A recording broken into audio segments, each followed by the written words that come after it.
It's on the wrong side. And to the republic for which it stands, one nation, under God, indivisible, with liberty and justice for all. Who did this to me? Somebody moved it. Moved them on us. Somebody's messing with your mind. We never Mr. specified Chairman. which flag. What's the American flag look like? Yeah. All right. Is Scott coming today? I don't know. I would have thought he'd be here by now. The agenda. I'll make a motion to approve the agenda. I'll second it. All in favor? Aye. Aye. Okay, we have minutes from the previous meeting. Any additions, corrections? Motion to approve the minutes. I'll second it. All in favor? Aye. All right. Public comment. Ryan? Oh, so slide those down, yeah. He not. Good morning. Morning. I'd like to make 3 points today. First is a new level of undemocratic assault on transparency and citizen participation in our supposed democratic county government. The zoning administrator ordered the information recently shared with the Planning Commission members before the public hearing not to be shared with the public.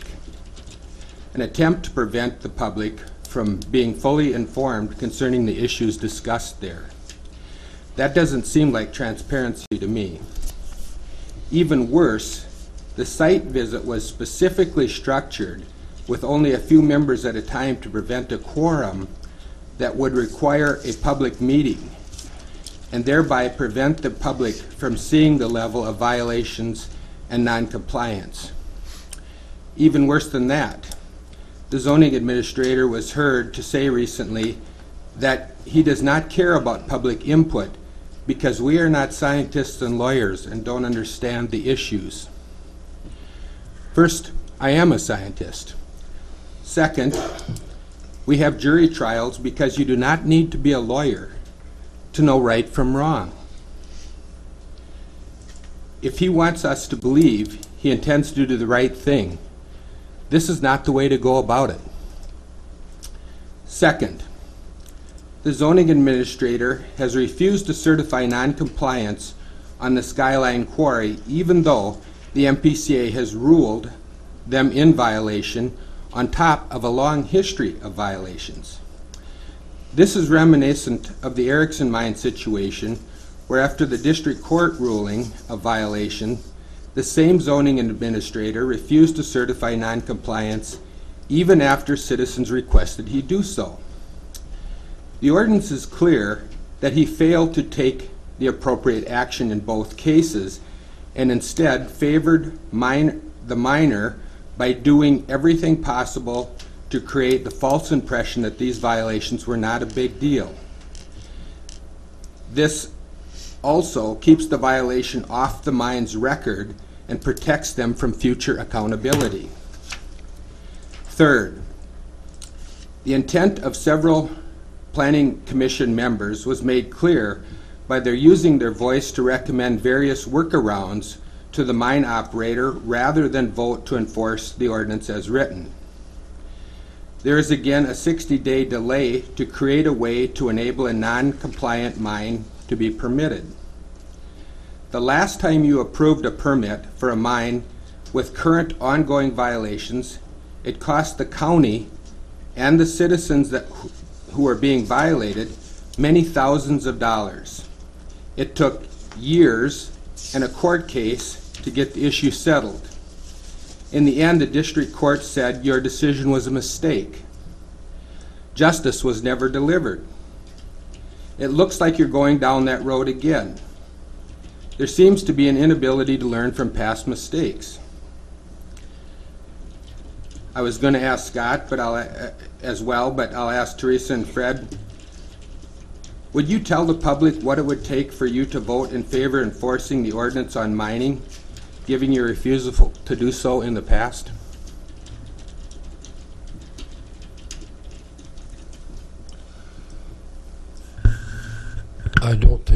appropriate for me to make a comment during a public comment session at this point?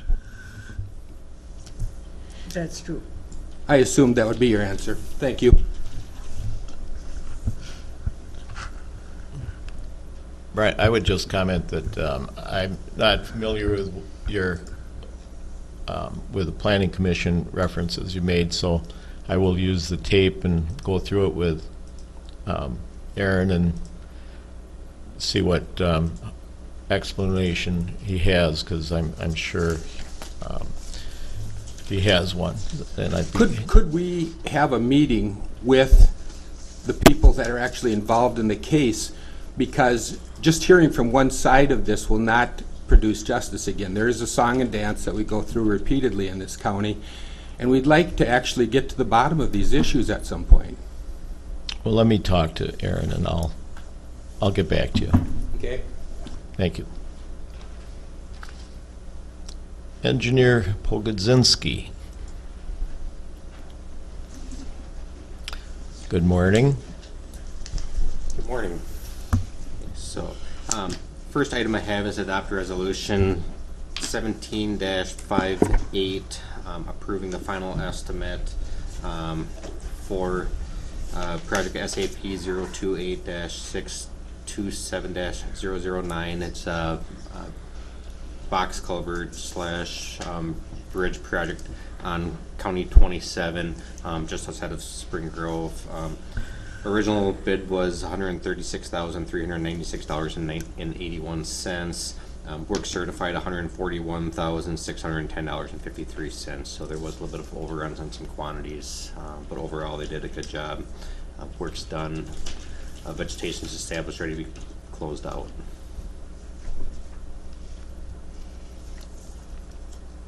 I'll make a motion to approve the final approval for 17-58. Second. Any questions? Comments? All in favor? Aye. Opposed? Okay, the second item is the continuation of the discussion on the FAA airport grant pre-application checklist. I sent an email out to MnDOT Aeronautics, and then I sent a separate one, copied the same questions on to Mead & Hunt, which is our airport consultant. I'm getting feedback from both of them. This ELP airport layout plan update, they're now recommending actually every 10 to 15 years what the latest response is. That's a little bit different than what I've heard previously. You have the information, like or I believe you do, sent that on to Shard 4 on to the commissioners with the feedback there. So I guess I'll let you guys decide on how you want to proceed with this. If you have any questions, I can try to answer them. I looked in our file, we had that update that was done back in the mid-2000s.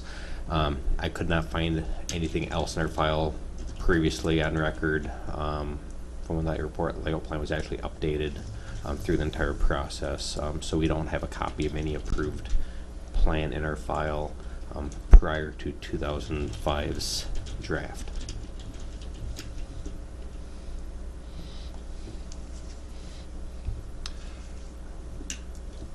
Now, I couldn't hear all of what you said, Brian, because you weren't quite close enough to that mic. Sorry. But what I think I'm getting is that in this update for the airport thing, did we actually get an update done in 2005? We had an update that was done for what the county was looking at doing for projects at that time, looking at the fuel system, airport, runway expansion, cross runway, different stuff that was the dream at that point. That was never officially approved. I don't believe by the county, by the FAA, by MnDOT Aeronautics. It was not an official document that's in anyone's file. It was just in draft format. So there is nothing in our file showing what the latest and greatest future plan is for our airport. The FAA would like to have something, MnDOT Aeronautics would like to have something as well in our file that shows what our master plan is. That way they have a better idea of where we're going, our airport entitlements. There's a set path of how we intend to use them. They can look at that and help to determine across the state what there is for needs for airport improvement funds. So that's kind of where they're pushing for this, to have a good overview of where the airport's heading. Talking to commissioners in the past, there's probably not a ton of future improvements at the airport, Caledonia Airport, here in the next 5-10 years, maybe not in the next 20. Well, at this point in time, if we actually did a, quote, study, unquote, on this thing, would it be realistic? I mean, what I'm hearing is that in 2005, something was done to satisfy an FFA requirement, supposedly, that was pretty much pie in the sky. Is that somewhat accurate? I think when the draft study was done, first of all, that was prior to the whole economy issues that took place in the late 2000s. Yeah, I where understand. at that time, all of a sudden, the FAA and Minot Aeronautics and said, hey, wait, no, everyone needs to get realistic on what's being put into these plans, because there was a lot of airports that were showing cross runways that for an airport of our size probably isn't realistic. There was also some changeover in staffing at the county's engineering level. The Airport Planning Commission had primarily a bunch of flyers, users of the airport that were on that plan. There wasn't as much county involvement. There's more flyers involvement at that time. I think when you start pulling everyone together, you get more county input. You have more realistic ideas at this time than there was back then of what's realistic for our airport. You would hope that we would put together a reasonable plan. And again, it would have commissioners' feedback and everyone's involvement. Whatever is put into that plan is what you hope is the actual plan of what gets built. Yeah, that would be my main concern, is that a study we would do now would be possibly a mirror of what was done in 2005, and it was so unrealistic that apparently it wasn't even followed through on, probably for good reason. Yeah, and I But think what control do we have over the output of a study that costs 95% of the cost of which we aren't responsible for? We're kind of the tail wagging the dog here, and that usually isn't terribly successful. the plan ultimately it should be the county's full control, or I shouldn't say full, but the majority of the plan should be done by the county with the guidance of the FAA and Minot Aeronautics. Okay. So it really is our plan. It's it's going to be put together with feedback from the citizens of the county, along with county employees, county commissioners, county staff.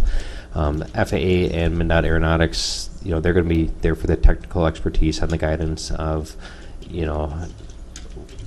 uniformity. So our plan is going to match up what similar airports around the state and the nation are putting into their plans, as far as what realistic expectations are. So that way we don't sit there and say, well, we want the world when it might not be realistic in our county. We also have our consultant there to help put place into the plan on setbacks and different stuff that we need to have for compliance with the different aviation rules. But it really is our plan. It's our county's plan. So we have a commissioner that has a lot of expertise and knowledge of airports, and I would anticipate that the county would really want to have his involvement extensively as well. So, Does this lock in that 95% federal and state? assuming that we get the funding approved, yes. Yeah, and if the funding's not approved, then we're not locked into anything. So.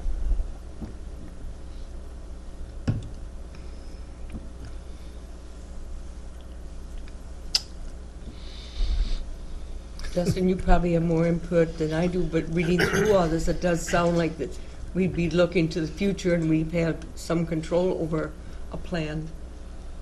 And the financing would be locked in. Yeah. Well, I'll try it again. I'll make a motion that we do this airport study. I'll second it.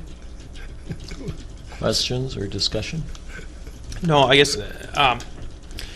guess in a way I'm kind of torn. I understand the need for having the airport study and the potential doors that it could open if need be. My only concern is the same concern as we always have. You know, I don't see any big projects coming up on the horizon. You know, we got the paving thing done. We've got, you know, all that stuff covered. If we had a project coming down the pipeline, we said, yeah, we see in 5 years we'd like to do X. We'd need the funding or whatever. I could see that. My only question is, are we spending $10,000 to do a study, and then 10 years from now we say, cool, that was good, but nothing came of it? That would be my only concern. Not that, and I'm sure I get painted with a broad picture of anti-airport, but it has nothing to do with it in the fact that I'm a flyer and aviation enthusiast and worked at an airport and all that kind of stuff, so it's the farthest thing from the truth. But from a practical aspect, the question has to be, what are we getting out of $10,000? You know, and I get that there's the funding, and I get if there's a project, we may need to have this study. The question is, what project do we foresee coming about, and are we going to get any sort of return on our investment? I can't say that we will at this point. I also don't know what the future is going to hold. But like I said, I can't foresee any big project coming down the road. You know, like I said, we already did the paving project. We're not going to do the airport expansion project. You know, so the question is, what are we doing this study for, and what are we going to get on the return for investment? That would be my question. My view of what we're getting for the study is that basically we, I think, ought to have some concept based on hopefully input from a lot of people, and just where is that airport headed long term? What really, you know, you hear so many different opinions about what direction that airport really ought to go, and we don't really know because nobody really sits down and thinks about it and gathers information and tries to get it figured out in a coherent manner. Well, It's kind of a scattergun approach and basically kind of gets ignored. And maybe a study would show that for all practical purposes, there really isn't much of a future. Okay, but then at least we have done a study. We've got something on which to base any decision that we might make. Right now, we really don't have much of anything to go on. We're just sort of shooting in the dark a little bit. If we had something, well, then maybe we would have a little bit better idea. I don't see, no, my view is there are no big projects imminent in the airport, which is, you know, which isn't my point. My point is we need some kind of information base to work from. I like the idea of the county having some control over it too, you know, yeah. our input. Let me. This is a two-part statement. Part of it's a question for Brian. The other part of it's just kind of a statement. We had when we were going through the airport expansion project, we've had information from the public, information from the flyers. The county board talked about it quite extensively. The roadblocks that we've gotten or come to kind of are the same roadblocks that are there today. If you talk to a lot of the flyers, they'll always say, well, expand so we can get corporate jets in here and we can get more traffic. The realization or the realistic approach to this is that won't happen. From experience, dealing with the airport in Winona, which is bigger and more population, they only had 2 jets that were there. One was Fastenal, which is a how many billion-dollar-a-year company, and they only had 1 jet that just came about recently, and the other one was 2 other owners. Matthew Construction and the insurance company had their King Air there, and a lot of that was because of their friendship with the airport manager. Not a lot of jet traffic even comes through Winona. So I think that aspect of it, looking at the airport in Winona or in Caledonia is going to expand to include jet traffic, and that is not a realistic view. No. The roadblocks that we come to, and I'll get to my question here, are the same roadblocks that a lot of small rural airports have. What's the attraction for people to land in Caledonia? Now, it's fun, and hopefully someday, Andy, I'll show you exactly what I mean. It's fun to take a plane and go and fly somewhere and land at an airport. The difficult thing is, if you go and fly somewhere and you land at an airport such as Caledonia and say it's an hour away, what can you do? Other than get out and go to the bathroom, there isn't a courtesy car. It's, a mile, 2 miles away from town. So you can't really go and get a bite to eat because you don't have a means of transportation. I think if we were going to look at something with the airport, doing something as far as a courtesy car, we talked about when the FAA was here, I think is a very wise decision, because that at least would allow people to come here and do something. So where would the future of Caledonia Airport be 10, 20 years from now? Same place it's going to be today, because there's nothing at the airport. The Winona Airport struggles the same way because there isn't any place to eat near there.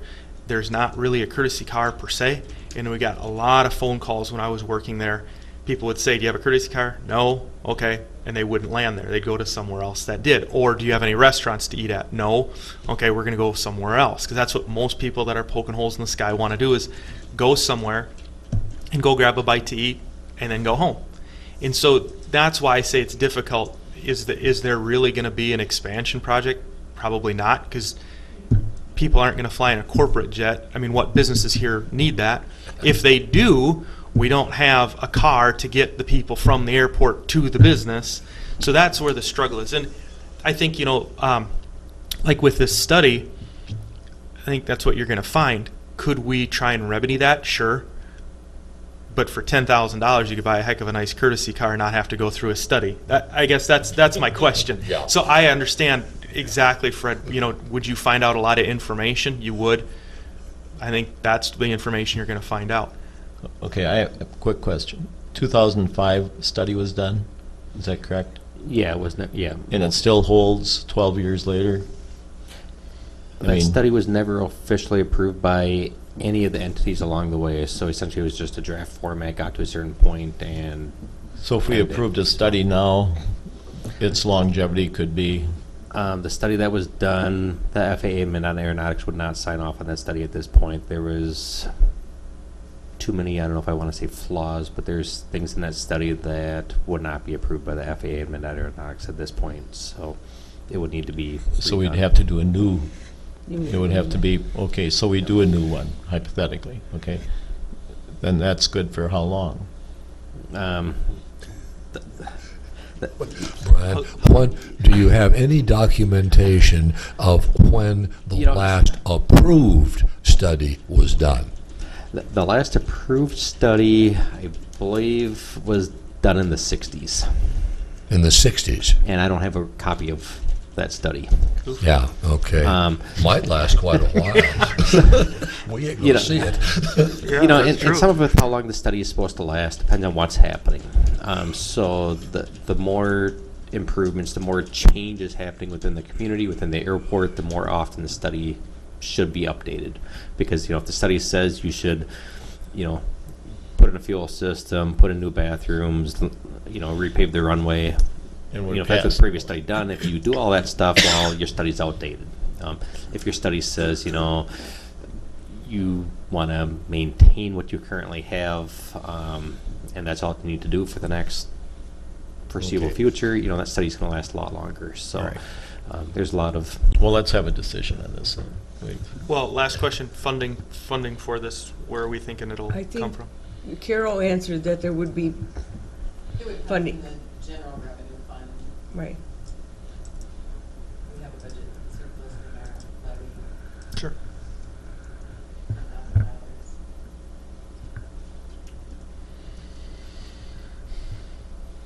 Yeah. Well, we have a motion and a second. You wanna- Well, yeah, we can call for the vote. I just, those are my concerns. But last thing I'll say is, if we do a study and it lasts 40 years, well, it's probably worth the money then. You know what I mean? Like, Yeah. like if it's something that we got to do every 5 years, I think then there's an issue where it's like we're not going to see a return on that.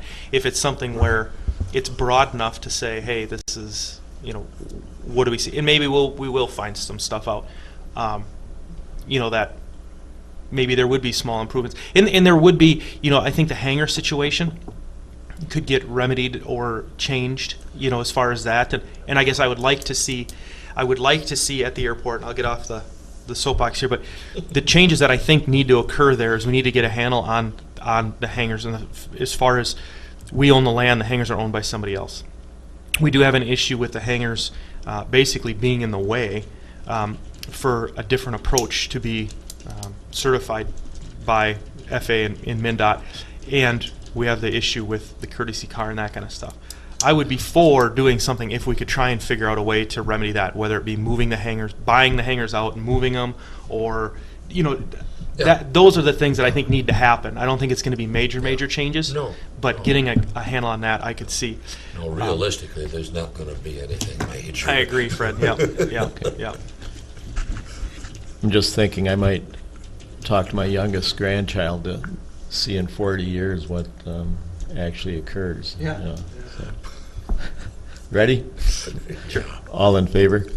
Aye. Aye. Opposed? Carried. Okay. thank you. Thank you, Brian. Tess? Good morning, Commissioners. Good morning. Morning.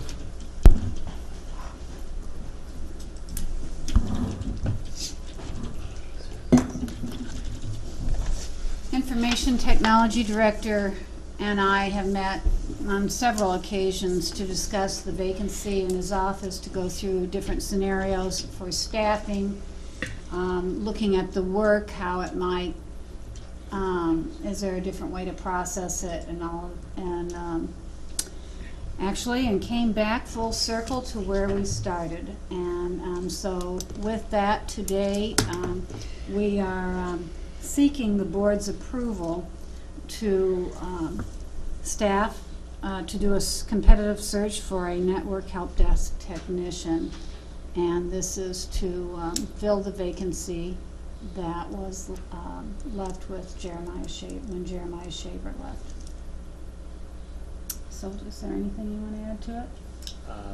Spent quite a bit of time on it. Yeah. Really analyze what the needs of the county were, the needs, what the department could deliver.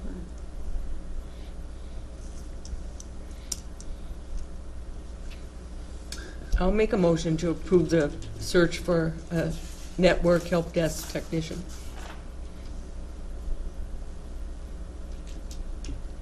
What kind of salary do we?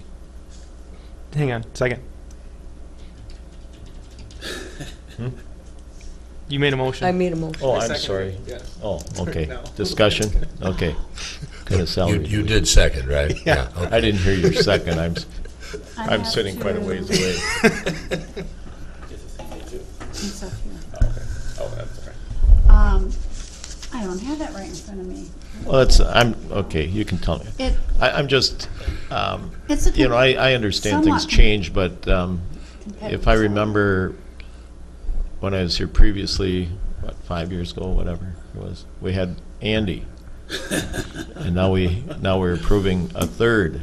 I'm just, Well, there's a lot of growth. I mean, there's a stat out there on the internet that says, the data created in the last 2 years is more than all the data combined previously. I mean, we're constantly growing and more systems. Even if staffing throughout the county doesn't change, it doesn't mean the programs that we use or the requirements that we have to do with these programs don't change. When I started here in 2005, we had 5 servers and an AS400, and our backups were about 100 gig countywide. Now we're running about 55 servers, combination of virtual and physical, and our backups are about 7 terabytes. So, I mean, we're growing. We do a lot of things in house, and the other thing is that there is a level of risk involved in not having multiple people being able to do all of the pieces that are required. If someone walks out the door and half your staff walks out the door, because you're only a 2-person office, that's a problem. And it's growing. So I mean, realistically, we implemented a ticket system, and we're on pace right now for about 3,000 to 3,200 tickets a year. And that's all the stuff that just makes the tickets. There's lots of things that don't even make tickets, and then there's the actual work that we do in-house, maintenance and stuff like that. So Okay, the tickets you're referring to is you fill it out, I need this. I need help address. Okay, is the equipment so flawed that, It's a lot of different things. Let's say a software update, or someone locked out of their account, or their printer doesn't work, or something like that. It's a matter of addressing it, seeing what's going on, and fixing it. Could be anything from a locked out to a virus. There's just a million different things it could possibly be. do you even have occasionally someone that doesn't know how to use their smartphone that comes in? That's a rarity. I can't imagine that happens very often, but I think there is a category for that. Thankfully, there is. Yeah. This whole thing kind of came about with hiring Jeremiah the first time was the concern that we only have one person running the county. Mm-hmm. It had been brought up, what would happen if we contracted out, or whatever the case may be, like say something happened to Andy, or Andy said, hey, I'm going to get paid $1 million at this county, I'm going to go over there. And he leaves. The problem is, how do you pick up where he left off with somebody that does not know the system, does not know where things are? It would be cumbersome. So I know that's kind of why the first hire was we have zero redundancy in IT. Now, personally, I don't know computers all that well. I know certain software. I don't know computers. And I think the vast majority of people are in that same boat, and with everything being so technological and going even further that direction, it'd get hard not to have at least 2 people in there, And we really do need 3. What Andy mentioned, just think about the increase in the viruses and what the challenges that comes with that. Our security systems, all of the systems that have a brain, if you will, all are managed by this department. And we've added a lot of layers of complexity. And staff has to be trained every time there's any kind of, I'm just speaking from my own experience, every time there's any kind of change that comes down, it seems like it has this wave of an impact. Very much so.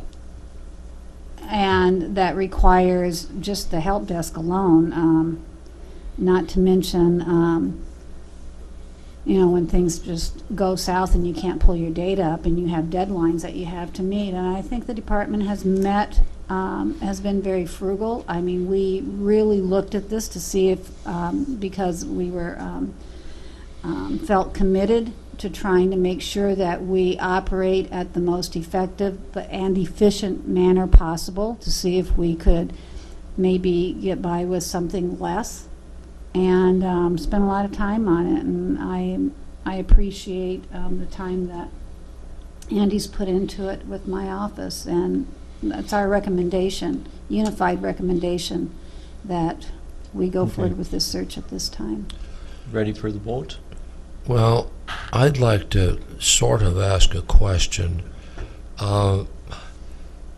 As a manager, or trying to be a manager, in this kind of a situation, I look at it as, okay, we add, 50 servers and a whole bunch of other stuff, and we add people in this area in the name of efficiency, yet I haven't heard, that I can recollect anyway, which might be my problem, any direct feedback as to, okay, we've got this in place now, therefore we can be more efficient here.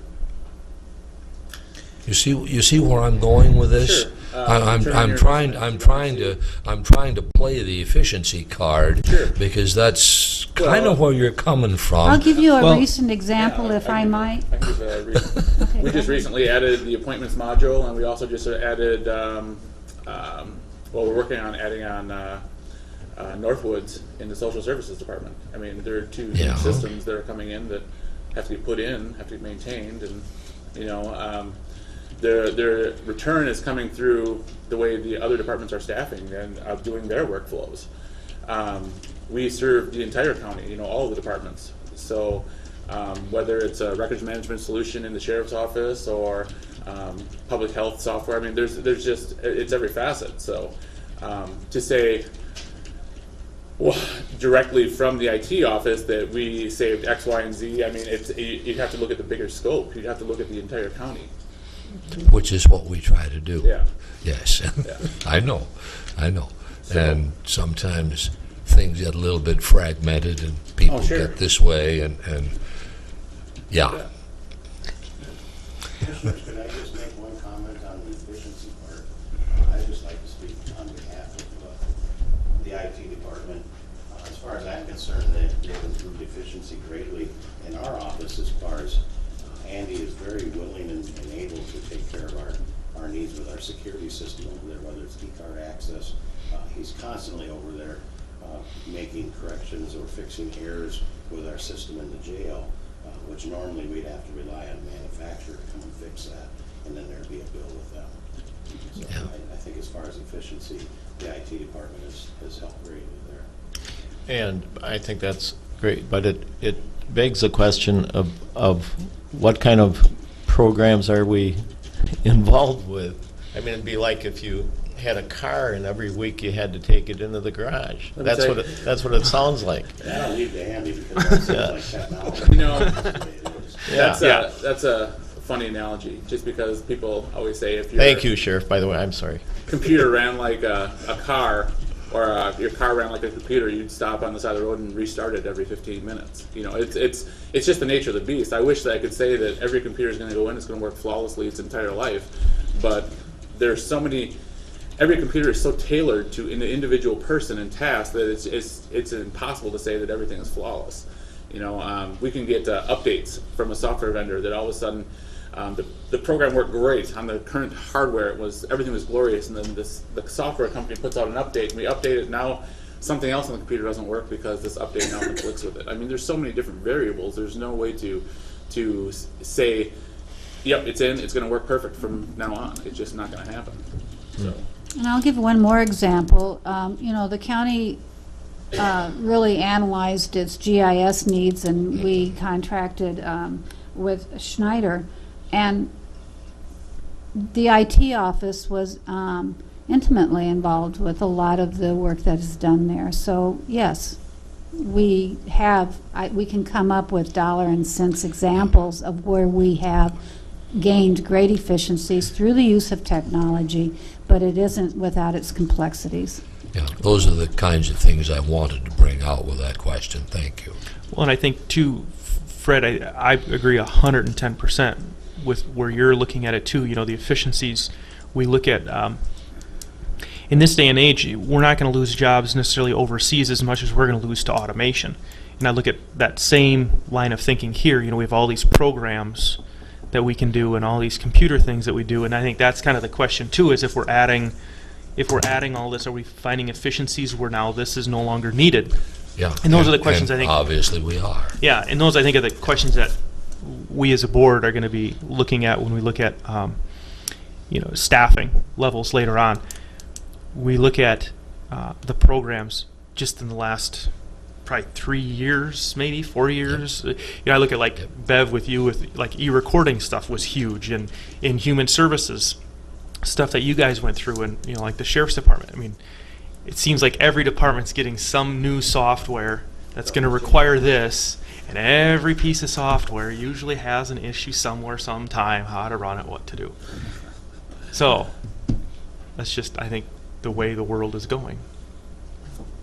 Well, I'll just make one more comment. The social service, when I met with the Northwoods representative at AMC and had an interesting discussion, but and you think our county hasn't grown in 10 years, at least not maybe insignificantly, and in some reports we've even lost population, so it makes you wonder, well, why would we need to do this or that, for the same or fewer people?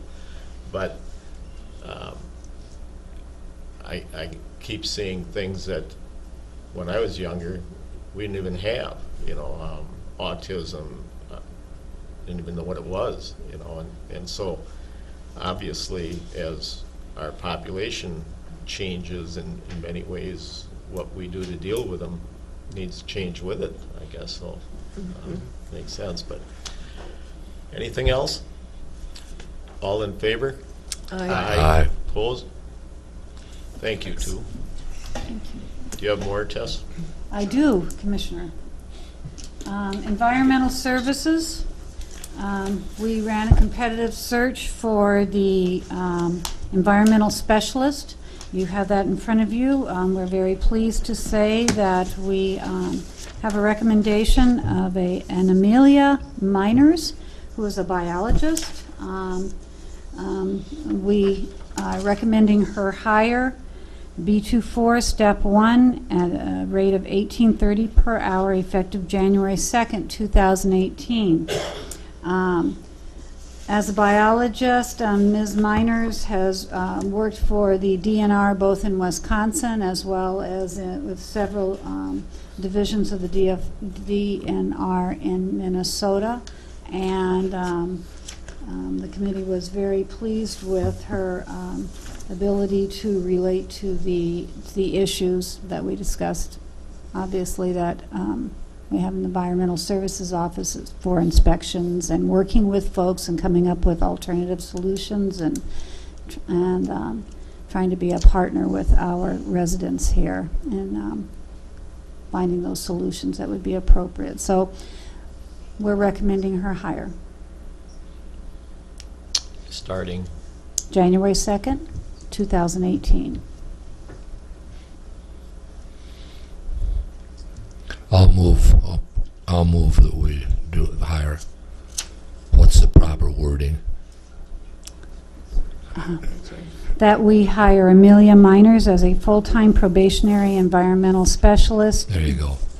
B24. This Yeah. is your feedlot, primarily your feedlot septic Yep, okay. work. Second it. questions, discussion? I think we talked about the feedlot officer thing and the whole appropriations for soil and water. I think this year, if it's too late to do anything about it this year, I think next year we should look at it in the aspect that we brought the feedlot program back to the county, which should have been revenue neutral. That the county was paying $25,000 towards the feedlot program. We brought it in-house. It should have stayed there, but instead, by bringing it in-house, it actually cost us $14,400. So I think next budget cycle, let's review that hard. Did you look at that further, Carol? I really didn't receive a response from anyone much that of it, that you did approve it, and then to take it back, I don't think we. And I think we're using buffer money for this position also. Yeah, Yeah. That's what I was Technically, understanding yeah. at Yeah, the yeah, technically, budget that's time. what's you happening. mean for which We get- position? For this environmental specialist. Oh, yeah, I'm just Yeah. saying, which I have no problem with the environmental thing coming here, and I think that needs to happen. I'm just saying that, in theory, Yeah. What, But- what we did a month ago didn't make it quite Yeah. financially Yeah. neutral Yeah, anymore. right. No, it really didn't. Agree. so we'll review that next year, but as of today, I think we need to do the environmental specialist deal, and I would like to see that take place. Yeah. We had a second to the I motion? second it. Yeah. Okay. All in favor? Aye. Thank you. Human Services? Good morning.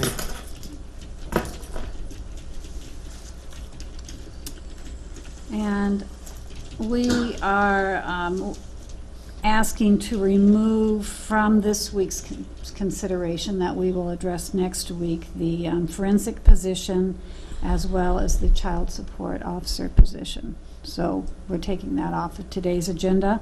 Today we're just looking at the intake social worker and the child protection social worker and the children's mental health social worker. So with that, we will start with the intake social worker, and we're very pleased to be recommending Amy Schrader. I apologize to her, I don't know if she pronounces her name Schroeder or Schrader, but Amy Schrader as a full-time probationary intake social worker. This is a C41. Amy comes with considerable experience that we'll discuss in a moment. So we're recommending step 3 per hour, which is $22.19 per hour, effective January 29th, 2018. Amy has a degree in social work and has been a social services director, I suppose, would be the title she does, at Care and Rehab in Caledonia since 1997. And do you want to speak more to her background? As Tess shared, she has 20 years experience at Caledonia Care. Beth, use the Sorry. mic, please. Can you hear me now? Is it on? I could hear you, but Get kind of As- close to it, yeah. As Tess shared, Amy comes to us with 20 years of experience at Caledonia Care and Rehab. Prior to that, she also had some time at La Crosse County and in the ER department at Gunderson. So we're excited about her background and knowledge that she'll be bringing to us here at Houston County. She has a broad base of issues that she addresses on behalf of her residents, and she does a lot of admissions, discharge, initial assessments, and that initial assessment component was I think a real critical factor in the committee making this recommendation. So with that, we recommend her I'll make a hire. motion to approve the hiring of Amy Schrader as probationary intake social worker. Second. any other questions or? All in favor? Aye. Thank you. Next, we're looking at the lateral transfer of Andrea Dobozinski as a child protection social worker effective January 7th, 2018. Even though this is within social services, because the Department of Human Services has its positions as child protection social worker, separate from its other areas of social work. We're asking for your formal approval on this, since it is it doesn't impact the budget. It doesn't impact the hours that Andrea's working, but she is going to what is classified as a different position in the county. So we respectfully ask that that we transfer Andrea Dobozinski as a child protection social worker effective January 7th. She's currently working in the field and serving the residents in the field of children's mental health worker. Yes, Andrea is a great worker here for us at Houston County. We're very excited that she's taken this opportunity to move into child protection. We don't always see people raising their hand willing to move into that position, so we're really excited about having her. I'll make a motion to approve the lateral transfer of Andrea to child protection social worker. Andrea who? You didn't want to try that either. That's why I let you make it. If I can handle Justin's last name, I can do this one. Was there a second to I'll that? second that. Second, okay. Okay, sure. All right. Any other comments, questions? All in favor? Aye. Opposed? Okay. Thank you, Commissioners. And lastly, for Human Services, we are requesting the board hire Mallory Van Lin as a full-time probationary children's mental health social worker. This is also a C41 at step 3, $22.19 per hour, effective January 16th, 2018. Now, we posted 3 social work positions, that it being an intake, forensics, and child protection. We also, at the time, we sought your approval to post those positions. We anticipated there may be internal applicants as well as external applicants, and you never know how that, who is, where your next candidate's going to come from. So with that, we asked the board at that time if we had a open social work position that was a result of the present search, could we go ahead and act on that as well? And so the committee did. And so during our interview process, we asked all the candidates if there was any other positions that they may be interested in as well. And we're very pleased to be making the recommendation of Mallory Van Lin as a full-time probationary children's mental health social worker to fill in for the, as of 2 minutes ago, recently vacated position that was occupied by Andrea Dobozinski. Got that. And her background is quite in-depth. She is a certified social worker. She's currently works for Gunderson Behavioral Health. Prior to that, she was at La Crosse County Human Services and Trempealeau County Human Services. So she has an incredible background and depth of social work experience as well.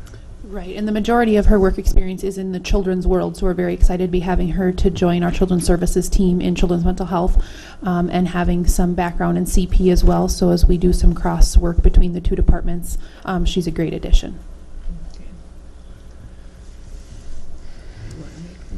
Sure, go ahead. You're on a roll. I'm going to approve the hire of Mallory Van Lin, pronounce that correctly, I think, as full-time probationary children's mental health social worker. Second. Okay, just have a question. Since the sheriff's here, the forensic, I guess, again, kind of picking up on what Fred was talking about earlier.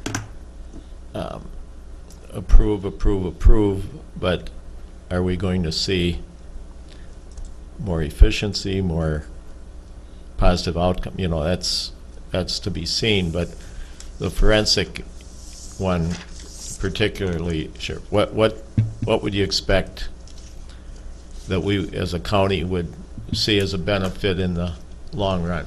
Are you asking me? Yeah. Commissioner? I'm asking you. I foresee it providing efficiency in the whole criminal justice system over there. Forensic intake person would be involved from the moment they come into the jail system and all the way through the court system, being involved with the prosecutor's office. We have a huge issue with the mental health component of the whole system over there, and that person would help out there. Can I tell you exactly what all the efficiencies are gonna be right now? No, and I wouldn't expect that, but I guess where I'm going with, so she makes an evaluation. Are there open avenues to then circumvent the jail, so to speak? Well, and Bethany can probably elaborate on this better than I, but this person ideally would be able to get the whole court system started earlier, so that we're not holding the person in our jail for extended periods of time while that whole process just keeps getting delayed and delayed and delayed.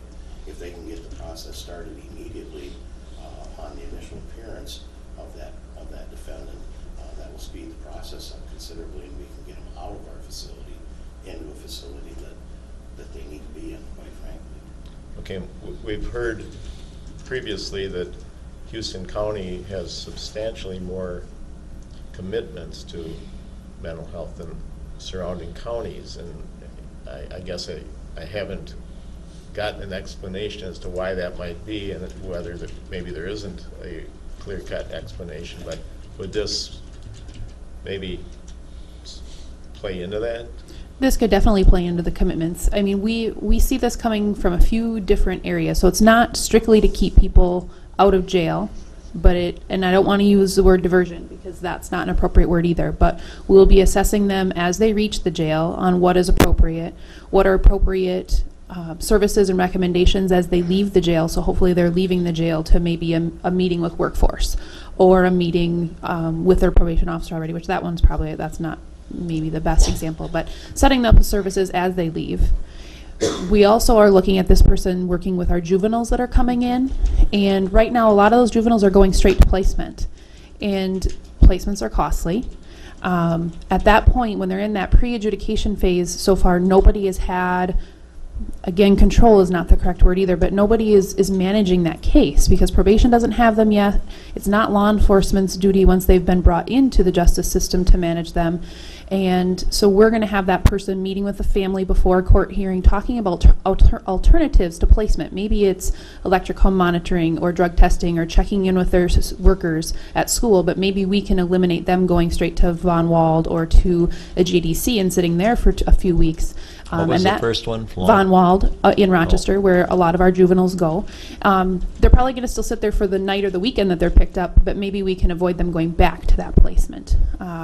We were just out at Blue Earth looking at a program, the Yellow Line Project, that works a lot with law enforcement, county attorney's office, and ourselves, and we're looking at setting up a meeting with our defense attorneys here in Houston County to see how we can help each individual that's coming into the jail make it a more efficient use of their time. And yeah, the jail is not the place to be housing some of these individuals who have a mental health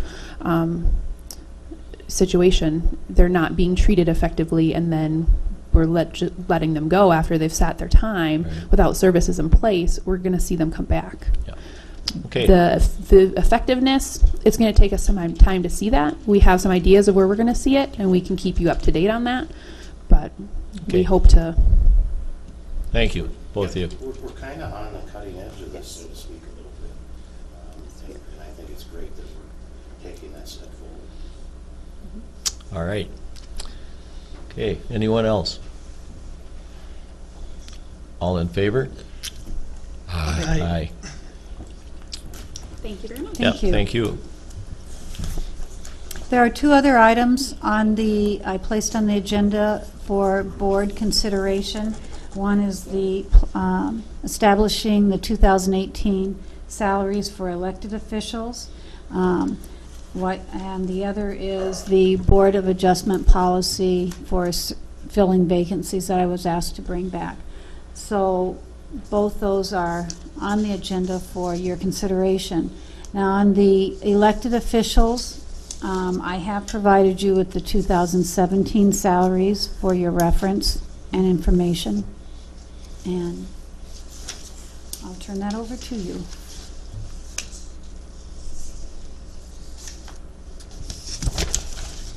When you do make a recommendation, please do so by the individual office rather than a slate so that we have it on record. Each individual salary that is set.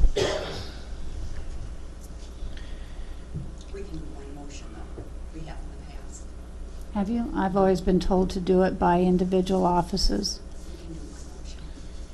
And that's my Do we need a motion on recollection. each person or a motion on the whole? You can do one motion on the whole, Okay.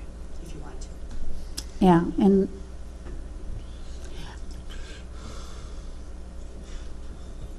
Okay, so that's not my, where are we at now? I'm We just can saying. do, make a motion on all of them at once. Let There's me- one motion Let me pull this. for the elected. Well, and I think the reason why we did it by, at some point, we need on the record exactly the amount that's being paid Okay. to the individuals, and we don't have, that Yeah. needs to be read into the record somehow.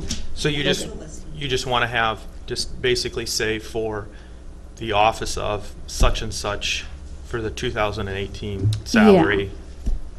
Okay. And then you can have one motion, but if you would at least read those into the We have record to so you state have the that amount. officially. And just for the electeds.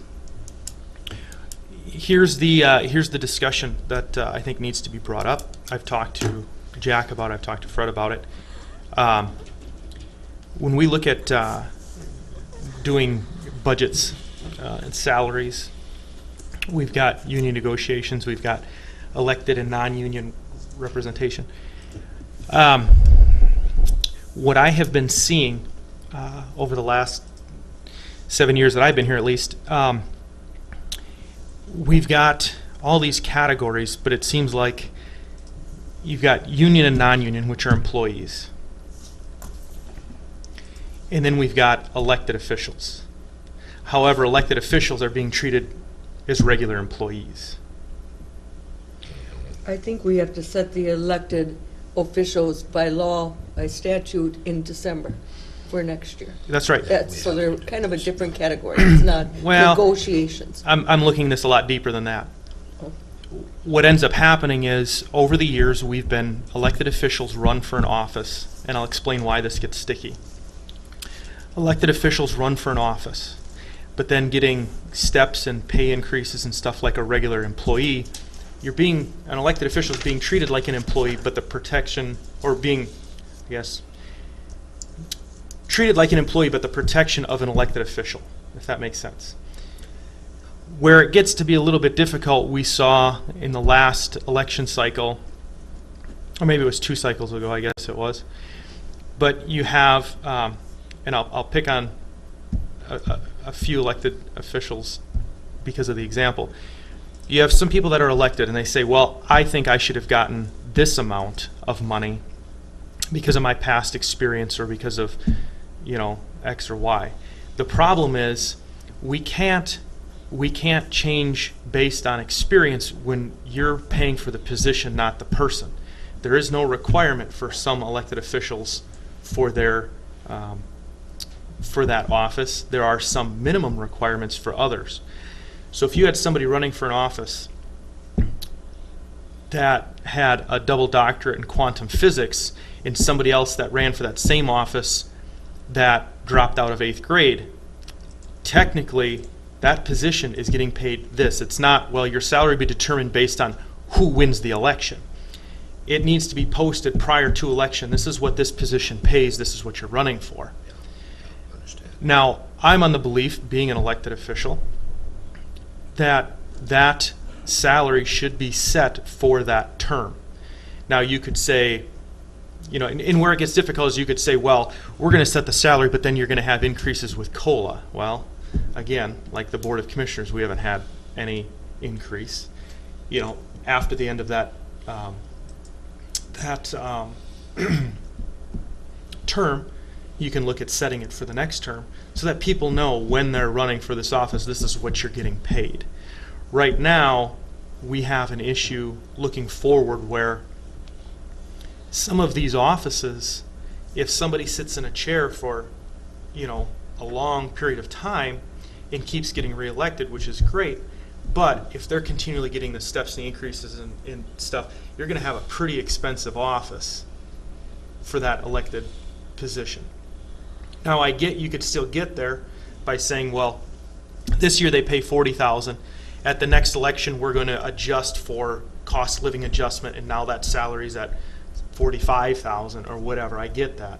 But I'm just saying, I'm wondering if it's cleaner to set that salary than it is every year coming in and going through the whole same rigmarole like you do with regular employees. I would like to see that salary set for the term, so people know where they're at. Otherwise, you're treating an elected official the same as you're treating an employee, which they're not. Yeah. Discussion. Understand that. Yeah, you have to be careful there from the standpoint that we mustn't, as a board, we mustn't lose track of what we're doing. We would have to be very careful that we make an adjustment if it's needed at the election cycle.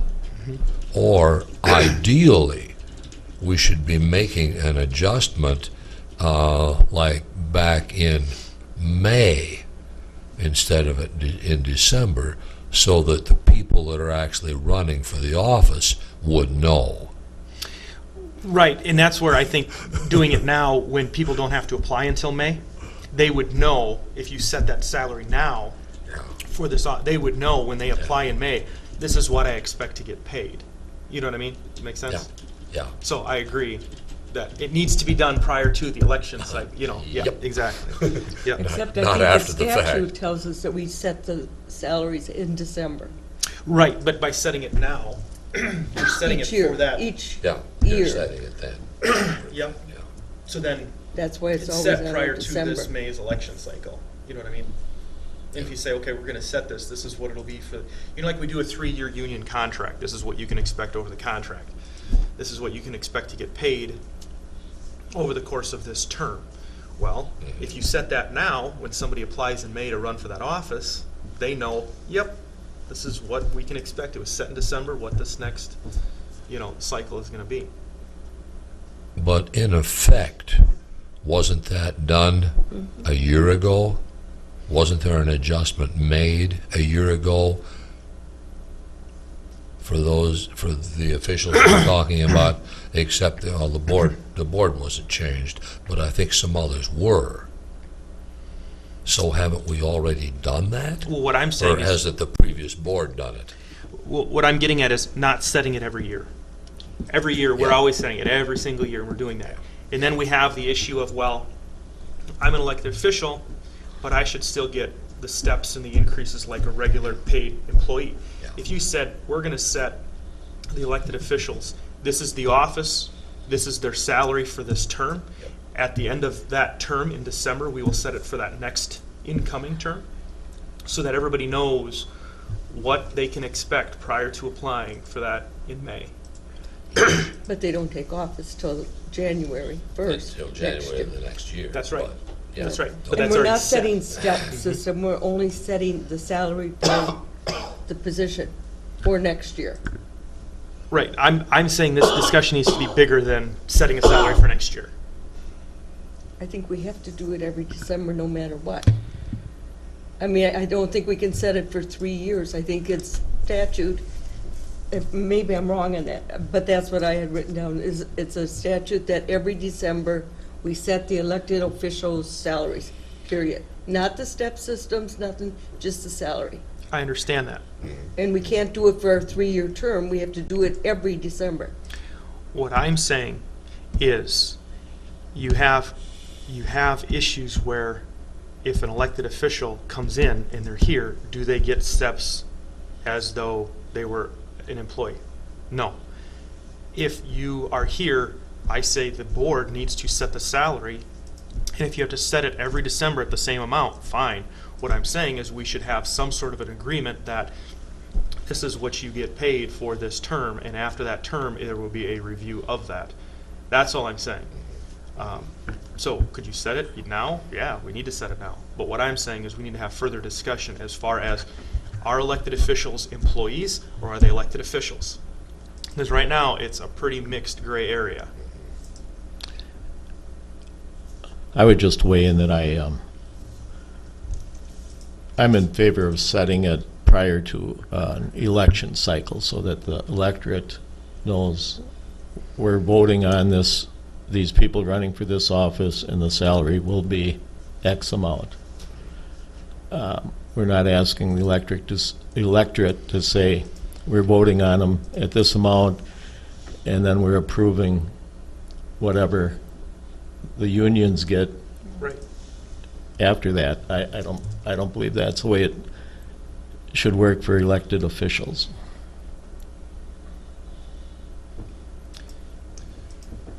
Then the practical question becomes, are any of these elected officials up for election in 2018? Quite a few. Teresa, Okay. myself, Well, we are, yeah. Bev, The two of them, Char, yeah. and Donna. Oh, I thought you were not. Oh, that's right, because we were on the same cycle, weren't we? Sure. Yeah, that's right. All the elected, except for Fred and Scott and Jack. That's right. Yeah, I forgot Okay. about that. All of the elected officials we're talking about, except for the three of us that were elected last year, are very directly involved in this discussion. Okay, that's where I wanted to. That's what I wanted to bring out. And I guess my thing is not saying you can't get increases and stuff, but just have it a little bit more cut and dry that this is what you can expect to get paid. There might be some increases or adjustments along the way, but I just don't want it to be, well, it kind of depends on, I don't want it to be so vague of, well, I got elected, but now I should get this, or I should get an increase of this every, it needs to be a little bit more cut and dry, is basically what I'm saying, so people know what to expect when they run for that office.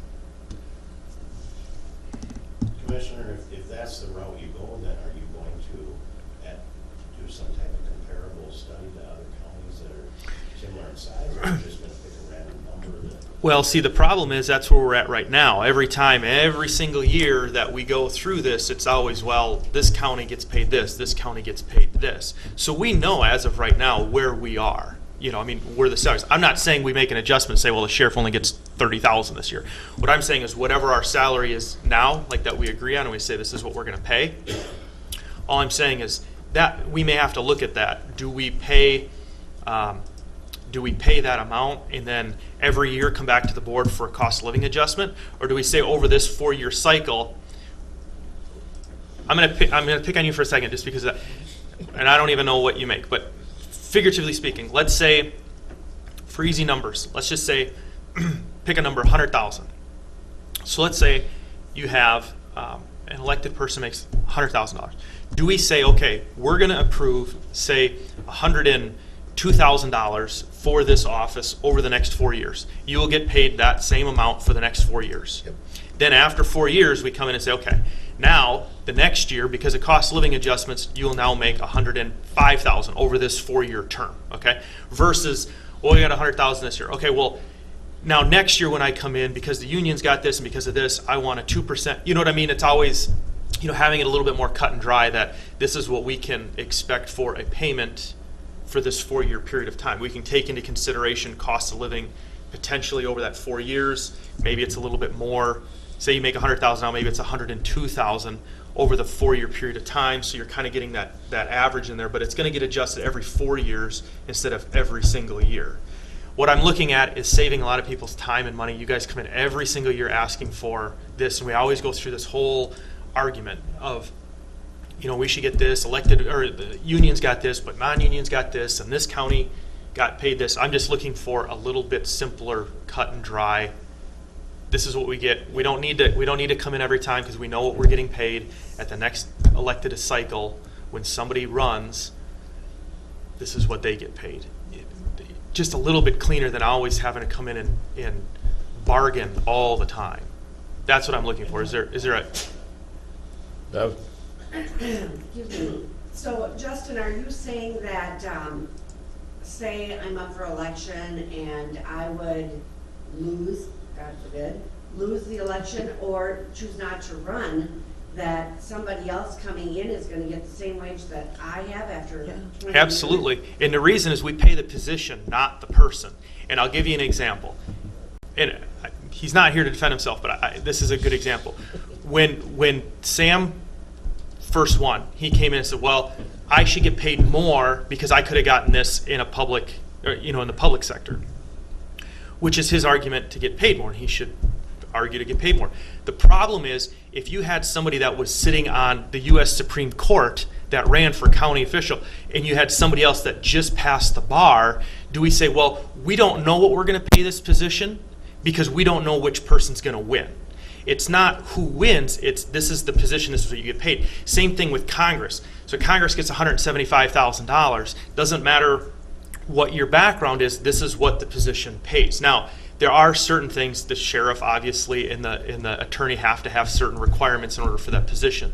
So there's certain minimums. But what I'm saying is, you're absolutely right, Bev. If somebody ran against you and you've been here for 30 years, do we say, well, I'm sorry, you haven't been here for 30 years, so I know this is what Bev was getting. I know you thought you were going to get this, but you really don't because you're 22 and right out of college. So really that position, in my eyes, and I think how it was written in the rules, is it's you pay for the position, not the person. Make sense? But that's why we do it every December, because the amount we set today will cover Bev, for an example, all next year. And then next December, if she happens to lose or doesn't run, we'll have a new person and we can set a salary next December again. But see, now you're setting it based on the person, not based on the position.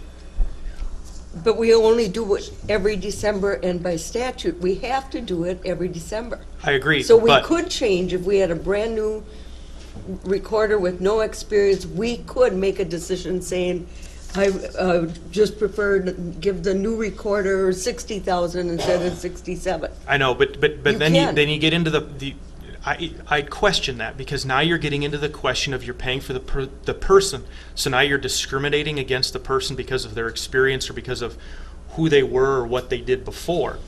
You're not an elected official is not, I want to run for office and I will get determined how much I get paid based on this. If you run for Congress, you get $175,000. It doesn't matter what your background was. If you run for president, you get $250,000 a year, no matter what that was.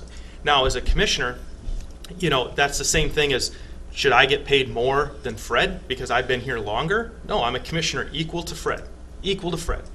So our pay is equal. Doesn't matter how long I sat in the chair. And that's where I'm getting at, is we have comparables with other counties. You can't say, well, I'm going to run for the recorder's office in Houston County because I'll get paid more. Or I could move to Fillmore County for a year and run over there because of that. This is an elected, this is what you get paid, period. Okay? So what I'm saying is, if Houston County said, we base our elected officials on your experience, and somebody comes in and says, well, I'm 18 years old, I want to run for this, but Fillmore County bases it on the position, Houston County bases it on the person. See what I'm saying? Like, Let me just see if I can, the electorate makes their decision oftentimes on what the commissioner's background is. Mhm. At least I assume they do. But the fact that I have a master's degree isn't getting me paid any more than you three, right. because that was a position. In fact, I didn't even know what it paid when I ran this time, quite frankly, but that's what the position paid, and that's what I ran for. Is that your point? Yeah, that's my point. The people will elect who they want, and they might say, I want this person in this position because they have more experience, because they have that. But they're not saying, well, we want him in there, but we understand he's going to get paid 4 times as much either. They're just saying, this is the person we want for this position. So what I'm saying is, it doesn't matter if you've got a doctorate or you've dropped out of 8th grade. If they say, hey, this person that dropped out of 8th grade, I really want that person. Great smarts, understands what's going on, they present themselves well then that person gets the position. It's not hiring, and this is where that gray area gets. Are you an elected official or are you an employee? An employee gets paid based on their experience. That's an employee. An elected official gets paid on the position, not on their experience. So there's a difference. How would you tell somebody who ran for a position, now, use Bev's position, Sorry, if Bev, not if trying she, to pick on- just pick on Bev, Dave, yeah. But, okay, her position pays, I think it's 67, whatever, I don't remember. Yep. And I haven't got it in front of me. But, okay, so somebody runs for that office based on, okay, that's a salary that I can make a living on, that's fine, and they get elected, and then we come along before they've even taken office, we come along and say, well, no, you're not worth that much, therefore we're going to pay you, let's put it in at 45 or 50, and we'll kick it around a while and decide on 50 just out of the goodness of our hearts. Oh, boy. That's right. That's what Yeah. I'm getting at. Yeah, exactly. That's exactly what happened to me when I got elected. That's right. We had one former commissioner that argued to cut my pay. Right. Because I had no experience as sheriff, but then argued to increase the county attorney's pay because he had experience as an attorney, That's right. but not county attorneys. And that's what I'm trying to avoid is can we do something where, because it's an elected cycle and it's coming up, that people can say, this is what I can expect to get paid for this, you know, and I'm not saying you're not going to get an increase down the road and stuff, but setting it that it's not going to be based on a person, it's based on the pay to try and avoid that situation. That's Okay. I understand where you're coming from, Yep. and I don't even disagree with you. Mhm. It's just that I wonder, I question, is the elected official now going to have the ability to negotiate, for lack of a better word, or is the board just going to pick a number, or are they going to base that on comparables, or how are you going to arrive at that number? Well, see, okay, so there's two ways of doing it, and that's where we say we can approve it every December, okay? But personally, and we'll probably disagree with this, but personally, I think a salary should be set that this is what you make for the term, that this is what we can expect. Now, after that term is up, you could say, hey, we're going to look at this, inflation over the last 4 years has done this, we're going to increase the salary to X for the next 4 years. Personally, that's where I see it now as a commissioner on our side. I think we got a raise once in the 7 years that I've been here. Did we? Yeah.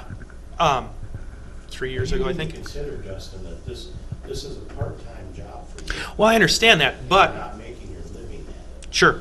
Plus Now you're let's getting per go. diem and mileage and. Sure, but let's go further. State MAPE had at least 6 years out of 10 that they didn't get an increase. So there's been a lot of people that haven't. I've gotten two of the businesses in the Houston area that I've talked to and said we didn't get an increase for 3 or 4 years. So I'm saying it's not that you couldn't. For somebody to argue they can't live on almost $100,000 to me is going to be a difficult push. But what I'm saying is we could set that salary now, looking at that down the road. That you say, okay, you're at $100,000 now. Okay, let's set it at 102 for this next budget cycle. You know what I mean? Taking that into account. You know, I'm not necessarily saying. That's what I'm trying to clarify. Yeah. You're saying that you set it year one, Mhm. and then year 2, 3, and 4, you make that exact same amount. That's what I'm saying is a possibility to look at. But I think that Teresa's pointed out about 3 times now that we have to do this every December. Mhm. So I would think that door would be open. I Carol? think you should probably reference the statute, because now in January, since there is going to be election of all the elected officials, the minimum salary that the county is going to pay has to be established. Right. Well, and I guess that is. In January.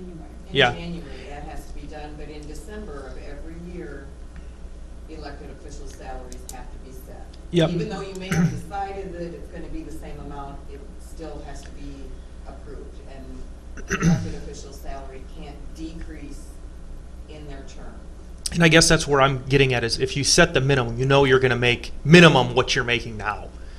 Every December, we have to go in and bargain. That's the thing. How do the commissioners want to do it? Do you want to do it where we all agree that this is what we do for 4 years, or do we say you come in every year and ask for more? It doesn't matter. That's whatever we decide. But what I'm saying is having a minimum that everybody can expect to get paid at least this amount for this 4-year term, where it's not based, like you had mentioned, on who you are and what you were before. That's what I want to try and avoid. Okay. Make sense? Let's do it. Do it to it. Somebody, Want to make a motion? Yeah, we gotta- So this, and then. So we could just read off each one of those, the county attorney and the amount as stated that we got from Tess. Yeah, And then let me if you find wanna that, do let it me find as that one email, 'cause I had a motion, question. That's fine, but the Yeah. individual amounts. Okay. If you wish to do it as one motion, that's fine, but the individual amounts needs to be. Has to be stated. Which, Okay. so let me that you find this know. email though, because for whatever reason, I don't have an email from Tess. It's right on our board packet one. Yeah, let me find it though, hang on. Commissioner, would it help if I gave you my copy? Please. Bring it up here. You got it, Fred, here. Yeah, I couldn't find it now. It's under the I board have my packet. notes on it. Thank The you. first part. Put it between us. And this is, now, No, here's my yeah, question. I'm sorry. Okay. Oh, this was last year. That's what I thought I was. Yeah, this is a 2017, proposed, and yeah. we're asking you Yep. to act on it. Yep. Is it Thank you. after the, There you go. there it You got is, okay, now I got it, okay. Slide it. Yep, you got the figure. Are you Just put considering between us. now that you're gonna set the salary for the next 4 years? Nope, we No. can't, we have to No. do it every December, so we'll set it for next year. What I'm saying is like every December when it comes, that's a decision for the commissioners. Do we say, okay, we're just gonna leave it where it is, every December, and then the final December? That's something we can decide Okay. next December. What I'm saying is setting a minimum salary that we know this is what everybody's gonna get paid going into the cycle, so that in May, people know what they're getting. I'm making a short story long. The sheriff summarized it. That was the reason why, is the incident that happened 4 years ago that I'm trying to avoid. So, probably a lot of discussion for nothing. Anyways, okay. You want You individual? want me to read them off? Is that- Yes. Okay.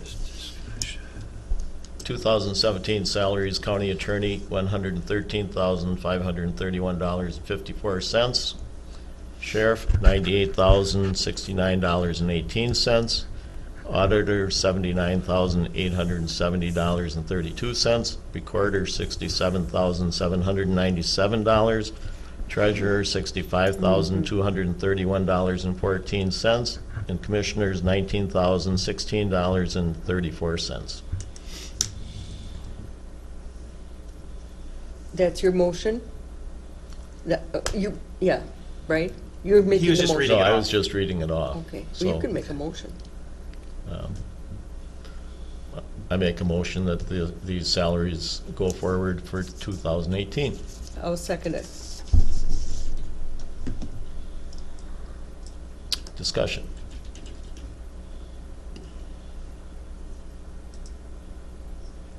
All in favor? Aye. Aye. Opposed?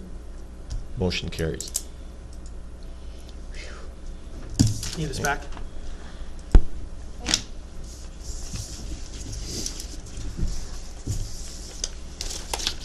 Tess, do you have something else? Oh, yeah, now we talk about the BOA. If you wish, that's, We've got that under action items, but, okay, thank you. okay, I don't have anything else. all right, I just want to make sure it was on the agenda Yeah. as requested. thank you. Carol?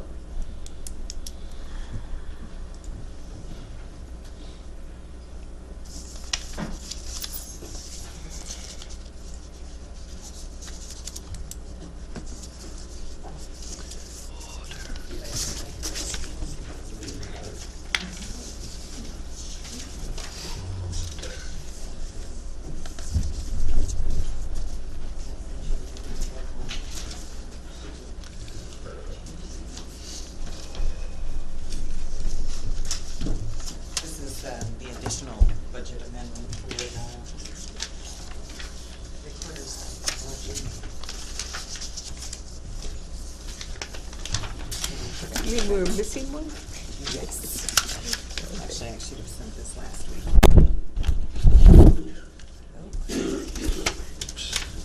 Okay.